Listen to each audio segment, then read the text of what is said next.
world was not always the way it is today. The sun still rose in the sky, but the warmth it carried was weak. Large parts of the land were buried under thick layers of ice. Mountains stood silent and white. Plains were hard and frozen, and the wind moved across the earth like a living thing, sharp and unforgiving. This was a time people would later call the Ice Age. But for those who lived within it, it was simply life. At the foot of a rocky slope, where the wind was less cruel, there was a cave. It was not large, but it was deep enough to offer protection. Inside this cave lived a small family. A father, tall and quiet, whose eyes were always searching the land. A mother, strong and careful, who held the family together through patience and skill. 2 children, silent and observant, growing faster than children should. And an old grandmother, whose words were few, but whose memory carried the past. In the center of the cave, a small fire burned. Its light danced on the stone walls, and its warmth pushed back the cold just enough. That fire was more than heat. It was safety. It was hope. It was the reason the family was still alive. Morning did not begin with comfort. The cold was always present, even when the sun appeared. The father was usually the first to wake.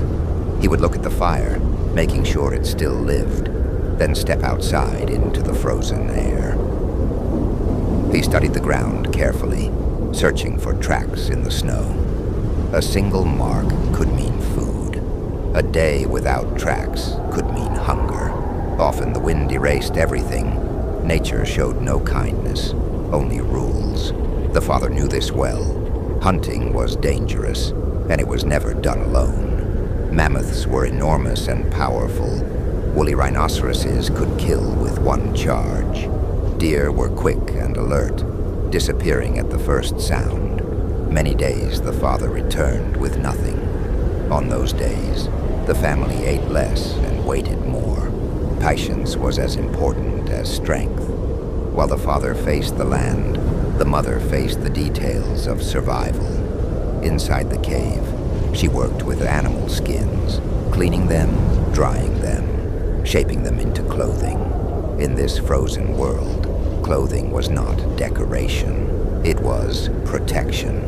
A single tear could allow the cold to enter, and the cold never forgave mistakes. The mother also knew the plants that grew when the land softened.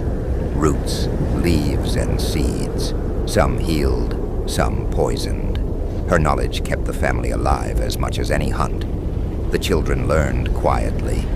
There was little room for play, as it is known today. Even games were lessons. How to shape stone with another stone. How to walk without sound. How to wait without complaining. Running was dangerous. Shouting was forbidden. Silence was a skill learned early. Each child understood without being told that one day they would be responsible for survival, too. The grandmother watched everything. She spoke rarely, but when she did, everyone listened. She remembered winters worse than this one, storms that lasted longer, hunger that went deeper.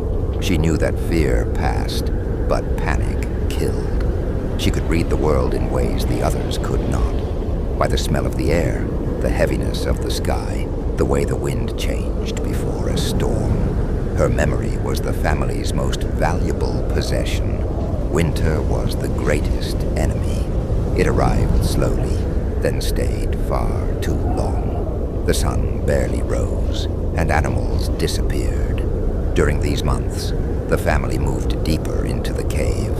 They stayed close to the fire and closer to each other. Movements became slower. Words became fewer.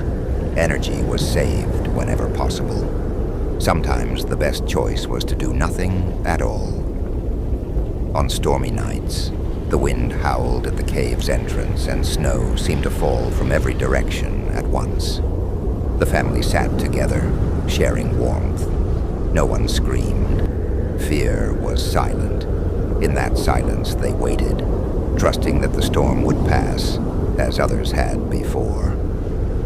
The fire was always watched. Embers were covered with ash to keep them alive through the night. Each morning, the flame was carefully brought back.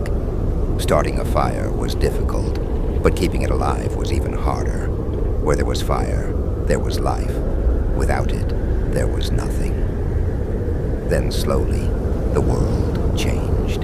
The ice began to crack. The ground softened. New tracks appeared in the mud.